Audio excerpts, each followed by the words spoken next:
We're in chapter 28 of Charming After 5, the comedic romantic novel. The day of the grand opening has arrived. The last few months have been full of revelations and discoveries for all parties involved. Bernie can barely contain his excitement. This is a dream come true for him, and he's enjoying every minute. He chose to only make few minor renovations and some decor changes. The biggest change is obviously deciding to change the name of the bistro.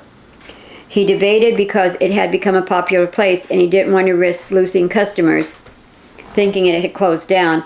But if it was truly to be his dream, it needed to be his in all ways. He and Stacy discussed many choices for a name change. He wanted her to be referenced in it somewhere, but she insisted that this was his baby and he needed to name it after himself. After all, he was the man behind the food. So, Bernie's Bistro it is. His relationship with Stacy has been progressing very well. He is so happy that they found each other. She has helped him make many decisions, and he couldn't have done it without her. He has a surprise for her at the ceremony later on. Jonathan has met with the firm wanting to market his software, and he is reading over their contract. Signing it would mean he could quit Westin and focus on software design. He'd always thought accounting was his passion, but he has found a new calling now. The firm is interested in what he has to offer, and part of the deal is a job with their firm. The more he reads, the more he knows it's what he should do. He needs to run it by Finn first, though. They have gotten close in the last few months, and it had been very refreshing to get to know which characteristic were Finn's actually and which had been Quinn's.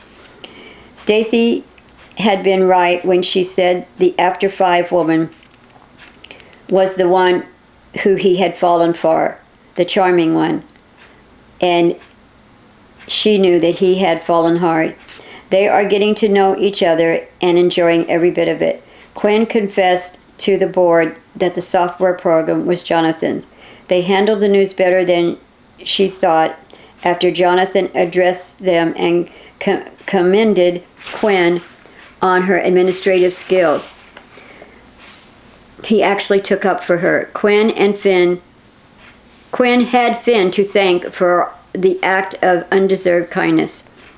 She has retained her position and promoted Stacy to Accounting Supervisor alongside Jonathan, so she can delegate more work to them and she can have some time off to be with Joseph.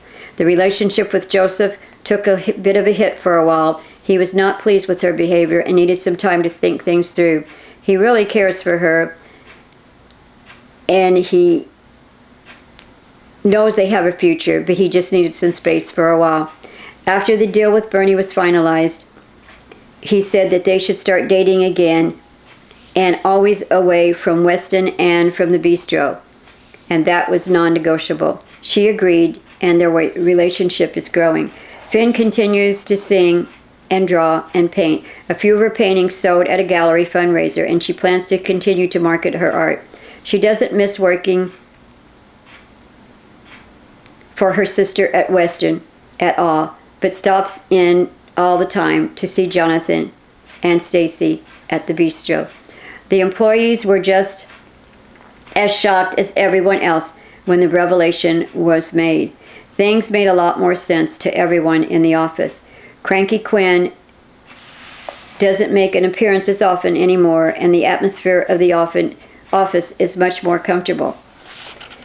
Jonathan calls Finn to arrange a time to meet up to head to the opening of the grand opening of the new bistro. "Do you have the car today?" Jonathan asks Finn, knowing that Quinn has been actually driving herself around as of late. "Yes, I can come and pick you up and we'll head to Bernie's together," Finn offers. "Sounds good. Will you be here on time though?" Jonathan teases her, knowing her aptitude for being late most days. "I'm already on my way, actually," Finn hints. "I figure we could hang out at your place until it's time to go." "Whatever will we do to pass the time though?" Finn teases her right back. Okay, I'll see you in a bit. Stacy is straightening tablecloths, fixing flower arrangements, and double-checking everything for a third and fourth time. She wants to help this day be perfect for Bernie. Jonathan and Finn would be there soon. Joey is, of course, already there, and Quinn is on her way. She has never seen Bernie be more happier, and that makes Stacy happy. It's almost time. Quinn arrives and heads to what is now Bernie's office. Joey is in there going over last-minute details with the new owner. Bernie is smiling ear to ear, even though they are discussing food vendor information. To look at Bernie, you would think Joey was giving him the secret to a long and happy life, although it's going to be hard work for him all the way. Jonathan and Finn arrive looking equally happy as they find Stacy fretting over all the little things.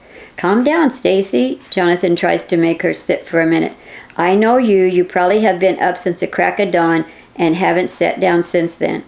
Yeah, you're right. I just want today to be perfect for him, you know. Stacy sits, but her eyes are still bouncing from table to table, looking for anything out of place. I'll find Bernie, and let's get this party started. Jonathan heads to the back office. How are you, Finn? Stacy asks. I'm doing wonderful, Finn smiles. Stacy is happy for her and Jonathan. Jonathan returns with Bernie, Joey, and Quinn. Customers have been awaiting the opening of the doors, and more are arriving. All are waiting outside. The local television station has their cameras set up, and the show is about to begin. Before we head outside, Bernie tells them, I would like to say a few things. I'm grateful for all my blessings today. John, you are the best friend a man could ever have, and you always had my back, and I'm here for you if you ever need anything. I made a promise to you, and I'm keeping it. Here's the money I owe you, down to the last penny. Thank you for everything you have done to help me through all of this. Burns, man, you didn't need to do this, but thanks. You have been pretty great yourself. You're a good friend, Burns. Jonathan wasn't prepared for the emotion from Bernie. Bernie jokes. Joey, I want to thank you for the opportunity you've given me. I will continue to grow this bistro and make it something that we all can continue to be proud of and make money on. Everyone laughs. Quinn and Finn, I guess I need to say thanks to you both as well. If it wasn't for your harebrained schemes, Stacy and I may have never met or bonded over helping protect John from a crazy woman. No offense, Quinn. None taken. Finn says, You're welcome. Glad to help. Everyone laughs. And one more thing, Finn. I installed a sound system and we will be having karaoke nights right here. Oh, Bernie, thank you. That makes me so excited. Finn goes over and gives him a big hug. And last but certainly not least, Stacy Babes. I am so happy to have met you. I will be deeply grateful to John for the rest of my life for going to work at Westin Mutual, for having you as an assistant, and for introducing me to you and being willing to put up with my persistent questions about you. This dream wouldn't be complete if I didn't follow through with one other thing today, though. Bernie stands in front of Stacy, but then drops to one knee. He nods to Joey, who hands him a small bakery box tied in with a bow. Bernie opens the box to reveal a miniature wedding cake topped with a beautiful ring placed on top of edible flowers. Stacy Babes, will you marry me? Stacy is amazed that this man would take the focus off of his day and the opening of his restaurant to propose to her. Bernie, you have the biggest, most unselfish heart of any man I've ever known, and I love every bit of you. Yes, Bernie, I will marry you. Bernie places a ring on her finger, stands and embraces her.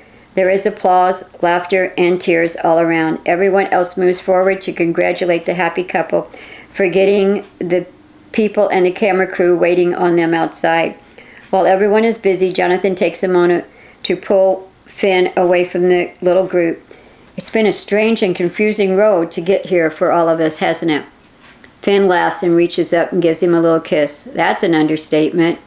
I'm just glad you were willing to love a crazy woman long enough to find the real me in all this mix.